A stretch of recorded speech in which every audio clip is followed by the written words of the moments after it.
하나님께서 우리에게 주신 말씀은 사도행전 13장입니다. 사도행전 13장 4절과 5절 말씀입니다. 사도행전 13장 4절과 5절 말씀, 신약성경 209페이지입니다. 사도행전 13장 4절과 5절, 우리 한 목소리로 함께 읽겠습니다. 두 사람이 성령의 보내심을 받아 실루기아에 내려가 거기서 배 타고 구브로에 가서 살라미에 이르러 하나님의 말씀을 유대인의 여러 회당에서 전할세 요한을 수행원으로 두었더라. 아멘. 오늘 새벽 강단에 드려진 예물이 있습니다. 바나바의 999번째 예물 하나님께 드려졌습니다. 그리고 무명으로 하나님 앞에 예물 드려졌습니다. 우리 기도하겠습니다. 사랑해 주님 감사합니다. 이번 한 주간도 우리의 기도의 사명들 감당하게 하시고 또 이렇게 금요일 새벽을 맞게 하셨습니다. 이번 한 주간도 내 능력, 내 지혜 가지고 산 것이 아니라 하나님께서 하늘로부터 공급해 주시는 힘 가지고 살았사오니 오늘 하루도 그러하게 하여 주시고 우리 남은 날들도 그러할 수 있도록 인도하여 주시옵소서. 아버지 하나님, 오늘 하루도 성령 하나님의 온전한 인도하심만 따르는 우리 모두가 되게 하여 주옵소서. 이 새벽에도 아침에 나로 주의 말씀을 듣게 하여 주시고 하나님을 온전히 의뢰하는 가운데 내 발걸음을 지키시는 하나님, 오늘도 만날 수 있도록 인도하여 주옵소서. 바나바의 999번째 1000번째를 주님께서 받으시고 그 가운데 속에 그 마음을 흡족하게 하신 줄 믿사오니 하나님의 마음과 내 마음이 점점 맞아가는 것 느낄 수 있도록 인도하여 주옵소서. 무명으로 드린 예물이 있습니다. 우리는 누가 어떤 사연을 가지고 어떤 기도 제목을 담아 예물을 드렸는지 알지 못하지만 하나님께서 그 마음 가운데 있는 모든 것들을 다 아시는 줄 믿사오니 그 마음 가운데 속에 기쁨을 주소서, 평안을 주소서, 소망을 허락하여 주옵소서. 하나님 앞에 예물 드림이 너무나도 기쁘게 하여 주시고 하나님의 마음도 기쁘며 그를 바라보시는 하나님의 역사도 날마다 더 풍성하게 보일 수 있도록 인도하여 주옵소서. 말씀 들으려 합니다. 오늘도 말씀으로 우리 한 사람의 심령 가운데 주님의 마음 담아 주옵소서. 예수님의 이름으로 기도드렸습니다. 아멘. 아멘. 지난 밤도 잘 주무셨습니까?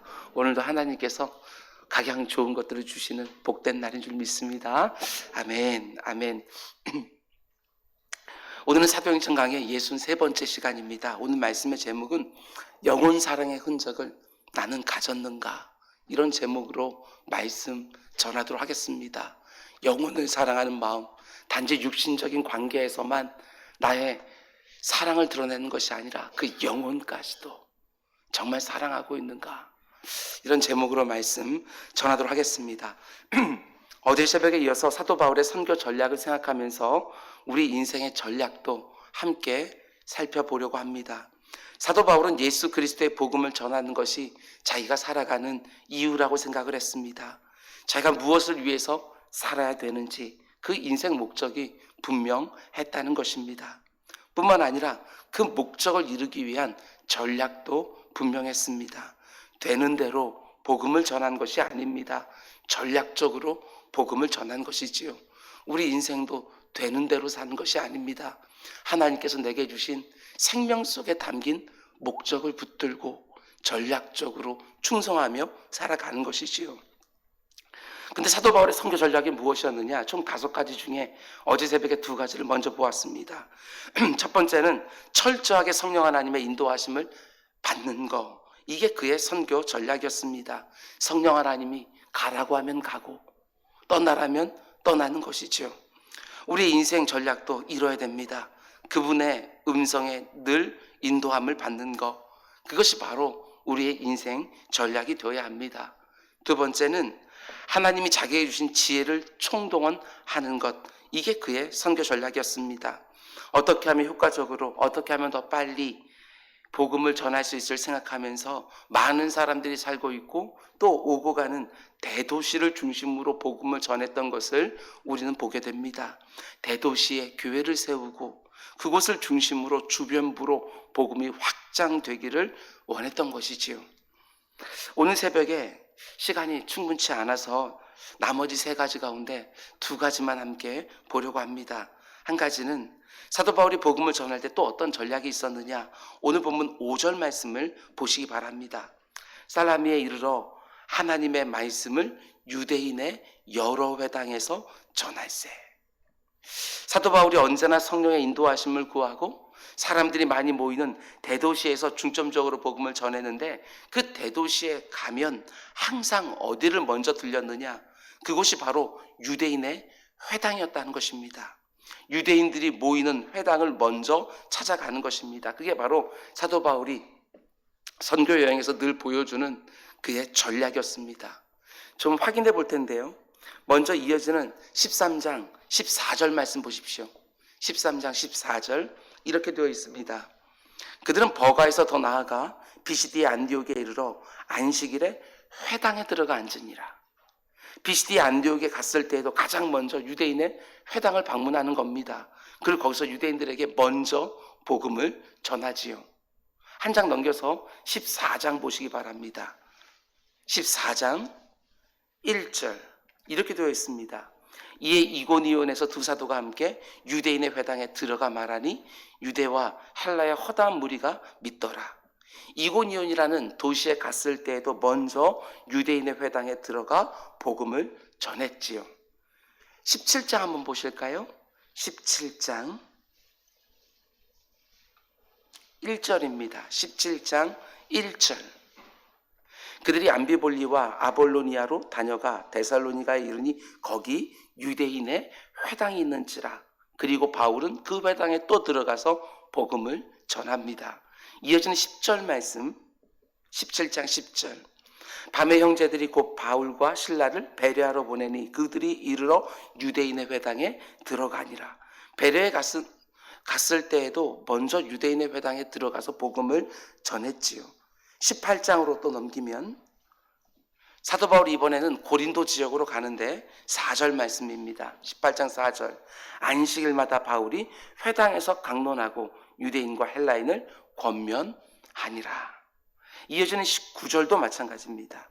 에베소에 와서 그들을 거기 머물게 하고 자기는 회당에 들어가서 유대인들과 변론하니. 한 군데만 더 봅니다. 19장 8절.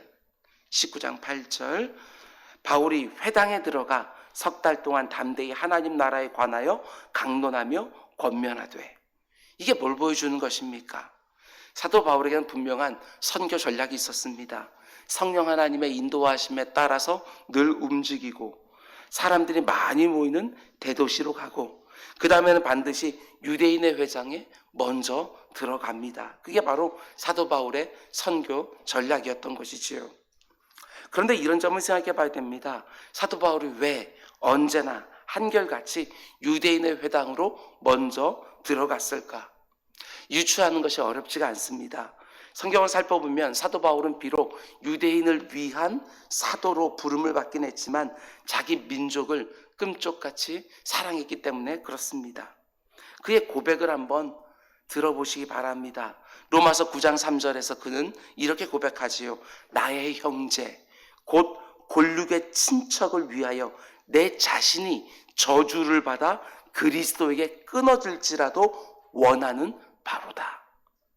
그만큼 자기 동족에게 그리스도의 복음을 전하고 싶었던 것이지요. 이유가 무엇이겠습니까? 당연하지요. 너무너무 민족을 사랑하기 때문에 그렇습니다.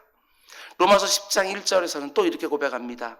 형제들아, 내 마음에 원하는 바와 하나님께 구하는 바는 이스라엘을 위함이니 곧 그들로 구원을 받게 함이라. 내가 간절히 원하고 그렇기 때문에 날마다 하나님 앞에 나아가 기도하는 제목이 뭐냐? 자기 민족의 구원이었다는 것입니다. 그들에게 예수 그리스도를 온전히 전하고 그들이 주님을 영접하여 구원받는 것, 그걸 너무나도 원했고 그래서 날마다 기도했던 것입니다. 그렇습니다. 바울은 자기 동족 유대인들을 너무나 사랑했습니다. 그래서 이방인의 사도로 부름을 받기는 했지만 어느 도시를 방문하든지 가장 먼저 유대인의 회당에 찾아가서 자기 동족 유대인들에게 먼저 복음을 전했습니다. 자기 동족 유대인들에게 먼저 우리에게 주는 메시지가 있습니다. 우리가 믿지 않는 사람들에게 복음을 늘 전해야 되지요. 그러나 우리가 늘 대상으로 품고 기도하고 반드시 복음을 전해서 예수 그리스도 영접하게, 그리고 구원받게 해야 될 사람들은 그 누구보다도 사랑하는 가족들과 친지들이 되어야 하는 것이지요. 내 가족과 내 가문에 반드시 복음을 전해야 되는 것입니다. 그런데 문제가 무엇입니까? 우리가 너무나 잘 알고 있는 것처럼 나와 관계없는 사람들에게 복음을 전하는 일들은 그렇게 어렵지 않습니다. 그런데 믿지 않는 가족을 놓고 복음을 전하는 것들은 너무나도 어렵습니다. 우리가 경험해서 다 알고 있습니다. 그냥 어려운 것이 아니라 너무너무 어렵습니다. 그러나 여러분, 절대로 낙심하지 말기를 바랍니다. 그 위대한 복음 증거자 사도 바울에게도 자기 동족에게 복음을 전하는 것만큼은 너무나도 어려웠기 때문에 그렇습니다. 우리에게 너무나도 큰 위로가 되지요.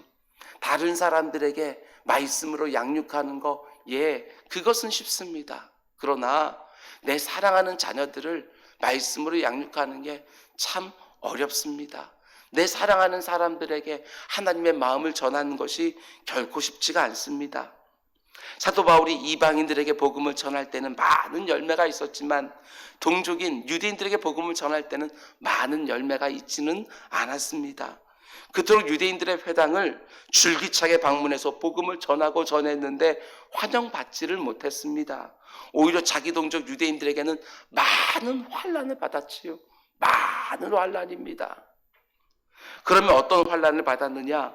사도 바울이 고린도후서 11장을 보면 자기가 복음을 전하다가 받은 고난의 목록들을 쭉 열거하는 것들을 보게 되어집니다. 거기 보면 사도 바울이 이렇게 말하지요. 내가 돌에도 맞았고 40에 하나 감한 매를 5번이나 맞았다. 이런 고백이 나옵니다. 그런데 40에 하나 감한 매를 누구에게 어디서 맞았을 것 같습니까? 유대인들에게 맞은 겁니다. 그것도 회당에서 맞았습니다.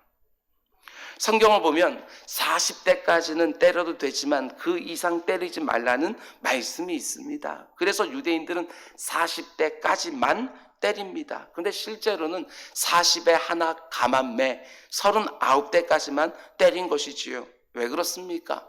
숫자를 세다가 잘못해서 40대를 넘길까 봐 안전하게 39대까지만 쉬면서 때리는 것입니다. 이게 얼마나 형식적으로 율법을 지키는 모습입니까? 아무리 그 사람을 징계할 때에도 그 사람에 대한 사랑을 잃지 말라고, 그 이상은 때리지 말라고 했는데 그걸 그 숫자대로만 때렸던 유대인들의 모습을 보게 되어집니다. 그런데 그 40에 하나 감한 매를 몇 번이나 맞았느냐? 5번이나 맞았습니다.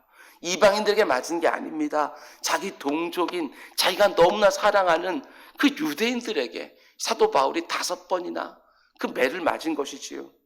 예수님은 이미 이런 일이 있을 줄 아시고 자기 제자들에게 이렇게 예언을 하셨습니다. 마태복음 10장 17절 말씀 보면 사람들을 삼가라. 그들이 너희를 공회에 넘겨주겠고 그들이 회당에서 채찍질하리라. 유대인들이 채찍질할 때 주로 어디서 했느냐? 자기들이 주로 모이는 회당에서 채찍질을 했습니다. 마태복음 23장 34절 말씀 보게 되시면 이번에 주님이 유대인들을 향하여 이렇게 예언하십니다. 그러므로 내가 너희에게 선지자들과 지혜 있는 자들과 서기관들을 보내매 너희가 그 중에서 더러는 죽이거나 십자가에 못 박고 그 중에 더러는 너희 회당에서 채찍질하고 이 동네에서 저 동네로 따라다니며 박해하리라. 우리 주님의 말씀 그대로 되어집니다. 사도 바울의 선교 여행을 보게 되었으면 유대인들이 사도 바울이 가는 곳마다 따라다니면서 그 지역에 있는 유대인들에게 핍박을 받기도 했지만 유대인들이 따라다니면서 그 선교를 방해하는 것을 보게 되었습니다. 뿐만 아니라 어디서 채찍질했다고요? 회당에서. 복음을 전할 때 그들을 잡아서 회당에서 채찍질하게 될 거라고 예수님이 이미 예고해 놓으셨습니다. 유대인들이 주로 회당에서 채찍질했다는 것이지요. 놀라운 것은 사도 바울이 회심하기 전에 다메섹 도상에서 부활하신 예수님을 만나기 전에 자기도 회당에서 그리스도인들을 채찍질한 적이 있노라고 고백하고 있다는 것입니다. 사도행전 22장을 찾아볼까요? 사도행전 22장 19절 말씀입니다. 사도행전 22장 19절. 사도 바울이 자기가 예수님을 만나기 전에 자기도 이러했다고 간증하는 것을 보게 되어집니다. 22장 19절. 내가 말하기를 주님, 내가 주를 믿는 사람들을 가두고 또 각 회당에서 때리고, 한 번 때린 게 아니잖아요. 각 회당에서 때리고. 그러니까 사도 바울도 예수 믿는 사람들을 박해할 때 무슨 짓까지 했느냐? 유대인들의 회당에서 그리스도인들을 직접 채찍질했다는 거예요. 그런데 그런 그가 이제 유대인들의 회당을 찾아다니면서 복음을 전할 때 자기도 그곳에서 채찍질에 맞습니다. 한두 번도 아니고 또 5번이나. 놀랍지 않습니까?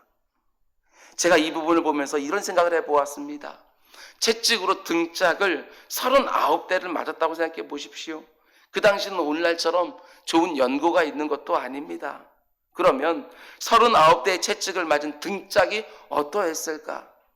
그 상처가 아물기도 전에 또 39대를 맞는 것이지요. 그것도 무려 5번이나. 그 당시 사용되던 채찍이 어떻게 생겼습니까? 예수님도 똑같은 채찍에 맞으셨는데 설교 요약지에 그림을 넣어 놓았습니다. 무시무시한 채찍이지요. 가죽으로 된 채찍이요. 끝이 7갈래로 갈려져 있고 그 모든 끝마다 짐승들의 뼈나 아니면 쇠붙이가 달려 있습니다. 그래서 한 번 내리칠 때 7개의 채찍이 쫙 온몸을 감싸는 것이고, 그리고 내리칠 때마다 그 뼈다귀와 그 쇠붙이가 살점에 박혀서 그 채찍을 다시 당길 때는 살점을 다 뜯어내는 것입니다. 그렇게 생긴 채찍에 39대를 5번이나 맞은 등짝은 어떻게 되었을까? 그 당시에는 사진이 없기 때문에 어디서 좀 이것을 상상이나 해볼 수 있을까 생각을 하고, 그 대신 미국에 노예제도가 있을 때 주인 집에서 도망가서 채찍질을 당한 노예의 사진을 구글에 찾아봤는데 이런 사진을 발견할 수 있었습니다. 설교 요약지에 보면 이게 실제 사진입니다. 끔찍하지요. 채찍 자국들이 다 올라와서 그것들이 살점과 아무렇게나 엉클어 있는 것들을 보게 되어집니다. 그러면 사도 바울의 등짝도 이와 같지 않았겠습니까? 똑바로 누워서 잠을 제대로 자지도 못했겠다, 이런 생각이 듭니다. 사도 바울이 언젠가 이런 얘기를 합니다. 내가 예수 그리스도의 흔적을 가졌노라. 혹시 그 흔적이라고 하는 것이 채찍에 맞은 자기 등짝이 아닐까, 이런 생각도 해보았습니다. 자기 등짝에 저런 끔찍한 상처를 남긴 유대인들의 회당을 바울이 계속해서 찾아갑니다. 계속해서 어떤 도시에 들어갈 때마다 회당부터 먼저 들어갑니다. 40에 하나 감한 그 끔찍한 채찍질을 유대인들의 회당에서 그렇게 맞았으면 심각한 트라우마가 생길 만도 한데, 회당에 들어갈 때마다 지난번 그런 회당에서 유대인들에게 채찍질 맞은 그 기억이 생생하게 남아있을 터인데, 어떤 도시에 들어갈 때마다 계속해서 유대인들의 회당을 또 찾아가고 또 찾아가고 또 찾아가고, 아무리 동족 유대인들에게 핍박을 받아도 끝까지 포기하지 않습니다. 그의 선교 전략은 다름 아닌 끝없는 사랑이었습니다. 끝없는 사랑. 그 사랑 가지고 선교, 복음을 전했던 것이지요. 여러분, 아직 예수를 믿지 않는 가족들, 어떤 경우는 내가 예수 믿는 것까지 힘들게 하는 가족들, 그 사랑하는 가족들에게 복음 전하는 거 결코 쉽지 않습니다. 그러나 내 가족들이 복음을 쉽게 받아들이지 않는다고 해서, 심지어 내 신앙생활 때문에 나를 힘들게 한다고 해서 복음 전하는 거 절대로 포기하지 마시기 바랍니다. 내 등짝에 아무리 많은 그리스도의 흔적이 남는다고 해도 절대로 포기할 수 없는 일이지요. 오늘 이 새벽에도 다시 한번 하나님, 이 사랑하는 마음, 그 영혼 사랑의 마음을 주십시오. 불쌍히 여기는 마음을 주십시오. 하나님께서 은혜를 베풀어 주셔서 그 일 가운데서 꼭 열매가 있기를 주님의 이름으로 축원을 드립니다. 그러면 또 한 가지, 그의 전략이 있었습니다. 다음 시간에 묵상할 본문이지만 9절 말씀을 보면 첫 번째 선교 여행을 하는 중에 사도 바울이 한 가지를 바꾸는 게 있습니다. 그게 9절 말씀이에요. 바울이라고 하는 사울이 성령이 충만하여 그를 주목하고, 굉장히 중요한 구절입니다. 지금까지는 사울이라는 이름으로 성경이 계속해서 그를 소개하고 있었는데, 우리가 잘 알고 있는 사도 바울이라는 이름이 처음 등장하는 지점이 바로 사도행전 13장 9절 말씀이에요. 그 전까지는 계속 사울이었어요. 그런데 13장 9절에 처음으로 바울 이렇게 말하고 있고, 그 뒤로는 계속해서 바울이라는 이름을 쓰고 있는 것을 보게 되어집니다.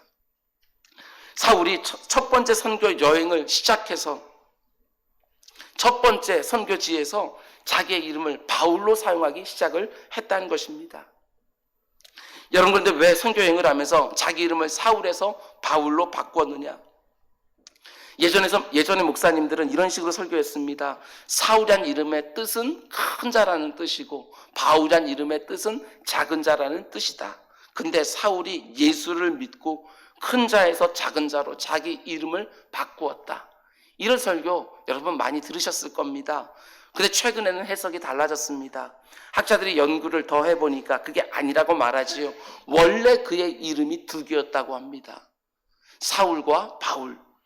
그는 유대인이지만 이방 땅 다소 출신입니다. 그러니까 헬라파 유대인이지요. 거기에 그의 부모가 베냐민 지파거든요. 베냐민 지파가 배출한 최고 영웅이 이스라엘의 초대왕 사울왕입니다. 그래서 자기 아들이 사울왕과 같이 큰 인물 되길 원하는 마음에서 사울이라는 히브리식 이름을 붙여준 것입니다. 그리고 로마 제국의 문화권에 살고 있으니까 헬라식 이름을 또 지어줬는데 그게 바로 바울이라는 이름입니다. 미국에 사는 교포 아이들을 보게 되어지면 한국 이름을 가지고 있기도 하지만 영어 이름을 또 가지고 있는 것처럼 그 역시 그 이름을 두 개 가지고 있다는 것이지요. 히브리식 이름인 사울과 헬라식 이름인 바울. 그 동안에는 사울이라는 이름을 그가 사용을 했습니다. 왜냐하면 이스라엘 땅에 살면서 가말리엘 문화에서 공부를 했고 또 이스라엘에서 출세하고 싶은 마음이 있었기 때문에 히브리식 이름인 사울이라는 이름을 계속해서 사용했던 것이지요. 그런데 선교여행을 다니면서 로마 제국 하에 있는 나라들을 다녀야 되니까 더 이상 히브리식 이름인 사울을 사용하지 않고 헬라식 이름인 바울이라는 이름을 의도적으로 사용하기 시작을 했다는 것입니다. 이렇게 말할 수 있지요. 사도 바울은 로마 문화권에 살던 이방인들에게 더 친숙하게 다가가기 위해서 자기 이름까지도 바꿨다. 이건 역시도 선교 전략 가운데 하나였습니다. 여러분, 그런데 이름만 바꾼 것이 아닙니다. 너무나도 감동적인 그의 고백이 있습니다. 고린도전서 9장 찾아볼까요? 고린도전서 9장 말씀입니다. 저는 이 부분이 너무너무 은혜가 되고 또 도전이 됩니다. 고린도전서 9장. 고린도전서 9장 말씀 19절 이하의 말씀 보시기 바랍니다. 19절 이하의 말씀 잘 들어보셔요. 내가 모든 사람에게서 자유로우나 스스로 모든 사람에게 종이 된 것은 더 많은 사람을 얻고자 함이라. 너무너무 귀하지 않습니까? 내가 자유인데 스스로 종이 되었습니다. 왜? 더 많은 사람을 얻기 위하여. 여기서 스스로라는 표현이요, 저는 참 은혜가 됩니다. 한 영혼이라도 더 얻을 수만 있다고 한다면 내 자유까지도 내려놓습니다. 얼마든지 그 사람의 종이 될 수도 있습니다. 한 영혼을 더 얻을 수만 있다면. 계속해서 20절. 유대인들에게 내가 유대인들과 같이 된 것은 유대인들을 얻고자 함이요 율법 아래에 있는 자들에게는 내가 율법 아래에 있지 아니하나 율법 아래에 있는 자같이 된 것은 율법 아래에 있는 자들을 얻고자 함이요 율법 없는 자에게는 내가 하나님께는 율법 없는 자가 아니요 도리어 그리스도의 율법 아래에 있는 자이나 율법 없는 자같이 된 것은 율법 없는 자들을 얻고자 함이라. 약한 자들에게 내가 약한 자와 같이 된 것은 약한 자들을 얻고자 함이요 내가 여러 사람에게 여러 모습으로 된 것은 아무쪼록 몇 사람이라도 구원하고자 함이니. 정말 놀랍지 않습니까? 눈물겹습니다. 이게 바로 진짜 영혼 사랑이지요. 그 영혼을 얻기 위해서 내 자신을 버리는 겁니다. 그 영혼을 얻기 위해서. 근데 사도 바울은 아무쪼록 몇 사람을 더 구원하기 위하여 내가 그 사람에게 어떤 모습으로 보여야 복음을 더 잘 전할 수 있는지 그것을 늘 생각을 했다는 것입니다. 우리도 배워야 됩니다. 반드시 적용해야 되는 것이지요. 나는 원래 그런 사람이야. 난 그런 걸 원래 못하는 사람이야. 어린아이 같은 분입니다. 그 영혼을 얻을 수만 있다면 얼마든지 내 모습을 바꿀 수 있는 것이지요. 우리가 복음을 전할 때 복음이라는 내용물을 바꿔서는 절대로 안 됩니다. 그러나 복음을 전달하는 그릇, 복음을 감싸고 있는 포장지는요, 그 상황에 맞게, 그 시대에 맞게, 그 대상에 맞게 지혜롭고 유연하게 복음을 전해야 되는 것이지요. 지식인들에게는 그들이 받을 수 있도록 정말 복음을 논리적으로 전해야 될 것이고, 어린아이들에게는 그들이 이해할 수 있도록 복음을 쉽게 전해야 될 것이고, 어르신들에게는 어르신들이 이해할 수 있는 방법으로 복음을 전해야 되는 것입니다. 사랑하는 가족들에게 복음을 전할 때도 마찬가지입니다. 오늘 이 새벽에 어떤 방식으로 복음을 전해야 되는지 하나님께 지혜를 구하시기 바랍니다. 지금 내가 그 영혼에게 복음을 전하기 위해서 기도하고 있습니까? 그러면 지혜도 구하시기 바랍니다. 하나님 주신 지혜로 모쪼록 한 영혼이라도 더 주님께 인도하는 일에 쓰임받는 우리 모두가 되기를 주님의 이름으로 축원을 드립니다. 말씀했습니다. 사도 바울은 언제나 유대인의 회당을 먼저 찾았습니다. 내 사랑하는 동족에게 복음을 전하려고 힘을 썼습니다. 끝없는 사랑으로 복음을 전했던 것이지요. 사랑하는 가족들이 아직까지도 복음 받기를 거절하고 있습니까? 40의 하나매를 자기 동족들에게 5번이나 맞은 사도 바울의 끔찍한 등짝을 기억하시고 하나님이 그 마음문을 열어줄 때까지 포기하지 마시고 끝없는 사랑으로 기도하고 복음 증거하시기 바랍니다. 그러나 동시에 지혜를 구해야 됩니다. 사도 바울은 자기 이름까지 바꾸었습니다. 모쪼록 한 영혼이라도 얻을 수만 있다고 한다면 아니 모든 것을 다 바꾸었습니다. 그럼 이 새벽에 생각해 보셔야 돼요. 나는 그 영혼을 얻기 위해서 무엇까지 바꾸었는가? 무엇까지 바꾸었는가? 과연 나는 그 영혼을 얻기 위해서 내가 스스로 누릴 수 있는 권리도 내려놓았는가? 자유도 내려놓았는가? 자존심도 내려놓았는가? 사도 바울은 그것을 우리에게 묻고 있습니다. 어제 새벽과 오늘 새벽 두 번의 설교로 사도 바울의 선교 전략을 함께 묵상했습니다. 그의 선교 전략을 한마디로 요약하면 바울은 언제나 주님의 인도를 받으려고만 했다. 심각한 트라우마가 있다 할지라도 그것을 이겨내는 사랑이 있었습니다. 주님이 가라고 하면 또 가는 것이지요. 매 맞을 것 분명히 알면서도 돌 맞을 것 분명히 알면서도 주님이 가라 하면 가지요. 아무리 사람들이 나를 환영하며 이곳에 있으라고 하더라도 주님이 떠나라고 하면 또 떠나는 것이지요. 오늘 하루도 주님의 인도하심을 따라 인생길을 걸어가는 우리 모두가 되기를 원합니다. 말씀의 자리, 기도의 자리에서 성령 하나님의 인도하심과 이끌림을 늘 구하며 우리 일상 가운데 속에 그것을 분별할 수 있는 민감한 영을 가지고 온전히 순종하며 복음 전하는 일에 하나님 영화롭게 하는 일에 잘 쓰임받는 우리 모두가 되기를 주님의 이름으로 축원드립니다. 기도하겠습니다. 사랑의 주님, 너무나도 도전이 되고 또한 부끄럽기도 합니다. 사도 바울의 등짝이 어떠했을까 설교 준비하면서 묵상하고 또 상상해 보았습니다. 주님, 나는 말씀을 전하면서 그런 흔적을 가지고 있는지 돌아보았습니다. 주님, 우리가 하나님을 위해서 산다고 정말 말하면서도 그런 흔적들 하나 변변치 않게 가지고 있지 않으면서도 마치 모든 것을 잘 감당한 것처럼 스스로 미안하지 않게 하여 주시고 늘 부족한 종의 모습으로 주님이 원하시는 것들을 어떻게든지 감당하려고 하나님 앞에 나아가 능력도 구하고 지혜도 구하는 우리 모두가 되게 하여 주옵소서. 새벽 기도자들 하나님 마음껏 사용해 주십시오.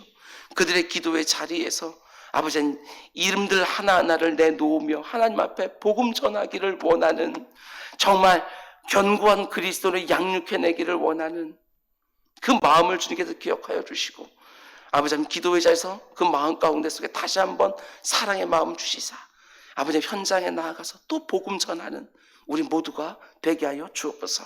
이 모든 말씀 예수님의 이름으로 기도드렸습니다. 아멘. 너희에게 기도하라.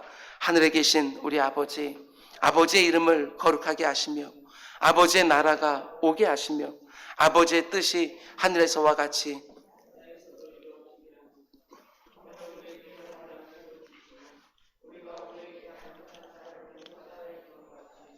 우리 죄를 용서하여 주시고 우리 시험에 빠지지 않게 하시고 악에서 구하소서.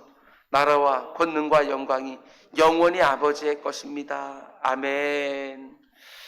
주님 감사합니다. 오늘 이 새벽에도 아버지 하나님 사랑하는 새벽 기도자들과 함께 주의 말씀과 또 기도로 아버지 하루를 출발하게 하신 것 주의 진정으로 감사를 드립니다. 오늘 아버지 하나님 영혼 사랑에 대한 말씀을 들었습니다. 아버지 하나님 영혼을 어떻게 사랑해야 되는지 어떤 방식으로 사랑해야 되는지 보았습니다.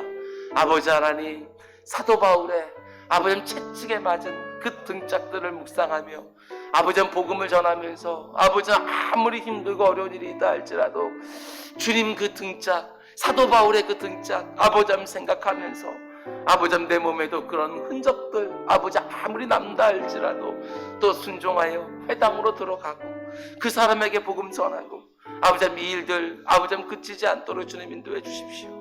복음 전하기가 너무너무 힘든 시대가 되고 있습니다. 그러나 내 주 아버지 하나님 그 모든 것들을 다 뛰어넘어서 아버지 하나님 예수 그리스도의 복음을 믿지 않으면 주님의 말씀을 온전히 받지 않으면 말씀대로 제대로 살지 않으면 아버지 하나님 주님 마음 제대로 알지 못하면 얼마나 아버지 하나님 그 인생 가운데 속에 불행이 닥치는지를 분명히 알고 내 주 아버지 하나님 끝없이 복음을 전할 수 있게 해주십시오.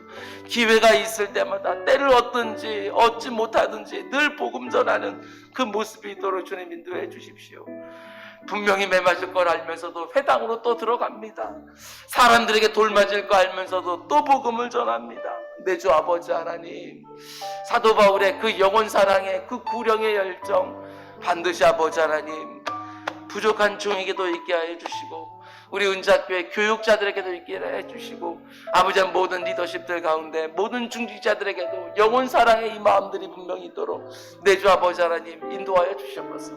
아버지 하나님 내가 어떻게 되어지는 것들이 아니라 내가 자유인이지만 아버지 하나님 마치 스스로 종이 되어서 한 사람을 더 얻으려고 하는 것처럼 아버지 하나님 내가 율법 없는 자가 아니지만 마치 율법 없는 자처럼 내가 율법이 있지만 아버지 그 율법을 가지고 아버지 하나님 또 복음을 증거하고 약한 자들에게는 약한 자의 모습으로 아버지 하나님 먼저 다가가서 복음을 어떻게든 전하려고 했던 사도 바울의 그 마음들을 보게 되었습니다. 주님 이 마음 주소서. 주님 이 마음을 주소서. 아버지 우리들에게 영원한 사랑하리라는 이 마음들을 허락해 주십시오. 아직까지 아버지 연약하여 아직까지 아버지 악한 것들이 아버지 꽉 아버지 쓰여 있어서 미혹하는 영들에게 사로잡혀 있어서 복음을 받지를 못합니다. 아버지 하나님 주님이 얼마나 그 영혼을 구원하고 싶어 하는지 아버지 새벽 기도자들의 기도 가운데 속에 그 이름들이 있는 줄 믿사오니 내 주 아버지 그 이름들을 붙들고 늘 하나님 앞에 나아가 복음 증거하는 그 일들 능히 감당하는 우리 모두가 될 수 있도록 주님 인도하여 주시옵소서. 내 주 아버지 하나님 모쪼록 한 영혼이라 더 얻기 위하여 모쪼록 한 영혼이라 더 얻기 위하여 억울함도 받아내고 자존심도 아버지 하나님 꺾어내고 아버지 하나님 내가 아무리 옳다고 하는 것이라 할지라도 쉽게 주장하지 아니하며 아버지 하나님 앞에 나아가 지혜를 구하여 끝끝내 그 영혼을 얻어내는 우리 모두가 될 수 있도록 주님 인도하여 주시옵소서. 아버지 어떤 식으로든 하나님의 말씀하시든 그 말씀을 아버지 온전히 받아낼 수 있도록 주님 인도해 주십시오. 성령 하나님께 이끌림 받겠다. 아버지 이것이 우리들의 인생 전략이 될 수 있도록 주님 인도해 주십시오. 언제나 하나님의 인도하심을 따라서 아버지 하나님 주님의 뒤를 따라서 늘 걸어가는 우리 모두가 될 수 있도록 주님 인도하여 주시옵소서. 아버지 하나님 전략이 있게 해주십시오. 되는 대로 살지 않게 하여 주시고 이런 분명한 전략이 있게 해주십시오. 성령 하나님만 이끌림 받게만 살겠노라고 기도의 자리에서 말씀의 자리에서 성령 하나님께서 내게 말씀하시면 그 말씀에 순응하며 살겠노라고 아버지 언제나 고백하며 살아가는 우리 모두가 될 수 있도록 내 주 아버지 하나님 인도하여 주시옵소서. 아버지 하나님 정말 우리에게 주어진 모든 것을 다 가지고 하나님 나라가 확장되어질 일 가운데 쓰임받기를 원합니다. 내 사랑하는 하나님 영화롭게 하는 일에 쓰임받기를 원합니다. 내 몸에서 그리스도의 이름이 중기케 되어지는 것을 늘 사모하며 그렇게 될 수 있도록 주님 인도해 주십시오. 나는 내려놓게 하시고 오직 주님만 드러날 수 있도록 주님 인도해 주십시오. 아버지 하나님, 내 모습 그대로가 아니라 언제든지 복음을 위해서라면 내가 마땅히 누릴 수 있는 것들을 내려놓고 아버지 하나님 모쪼록 그 영혼을 얻을 수 있는 우리 모두가 될 수 있도록 주님 인도하여 주옵소서. 아버지 하나님, 주님이 언제나 1번입니다. 하나님이 언제나 1번입니다. 그 어떤 것도 아버지 하나님 우리들을 막지 않게 하여 주시고, 아버지 언제나 하나님이 내게 원하시는 것이 무엇인지 그것 하나만 분별할 수 있게 해주십시오. 하나님이 내게 원하시는 것들이 무엇인지 그것 하나만 분별할 수 있도록 주님 인도해 주십시오. 하나님이 내게 원하시는 것이 무엇인가 딱 그거 하나만 아버지 하나님 1번을 삼고 하나님께서 원하시는 것들을 내 몸에 채워가는 우리 모두가 될 수 있도록 주님 인도하여 주시옵소서. 아버지 하나님, 자녀들을 말씀으로 양육한다는 게 얼마나 어려운지 모르겠습니다. 배우자를 믿음 안에서 온전히 세운다고 하는 것이 얼마나 어려운 일인지 모르겠습니다. 그러나 포기하지 않게 해주십시오. 포기하지 않게 해주십시오. 아버지 하나님, 주님 온전히 고아 붙들고 그 일들 제대로 감당할 수 있도록 내 주 아버지 하나님 인도해 주십시오. 아버지 하나님, 사도행전 강해들을 계속해서 나누고 있습니다. 주님, 사도 바울의 뒤 발자국을 갖다 우리가 따라가면서 아버지 하나님, 우리 역시도 아버지 하나님 복음 구령에 대한 아버지 하나님 그 놀라운 사모함들이 더욱 커지게 하여 주시고 그의 모습을 통해서 우리의 모습도 볼 수 있도록 주님 인도하시고 그 가운데서 하나님의 음성을 계속해 듣는 새벽 기도를 낼 수 있도록 인도해 주십시오. 오늘 이 새벽에도 하늘문 열어주십시오. 하늘문 열어주시사 아버지 가격 좋은 것들을 새벽 기도 자리에 채우시되 그들의 모든 형편을 아시는 줄 믿사오니 그 기도하는 것들 가운데 속에 아버지 하나님의 마음과 합하게 하여 주시고 그 가운데 하나님께서 역사하시는 것 다 볼 수 있는 간증이 있는 새벽 기도를 되게 해주십시오. 간증을 주십시오. 간증을 주십시오. 새벽 기도자들의 간증을 주십시오. 주의 말씀과 함께 아버지 하나님이 역사에 존나라고 말씀의 성취를 보았노라고 아버지 하나님 간증을 허락하여 주시옵소서.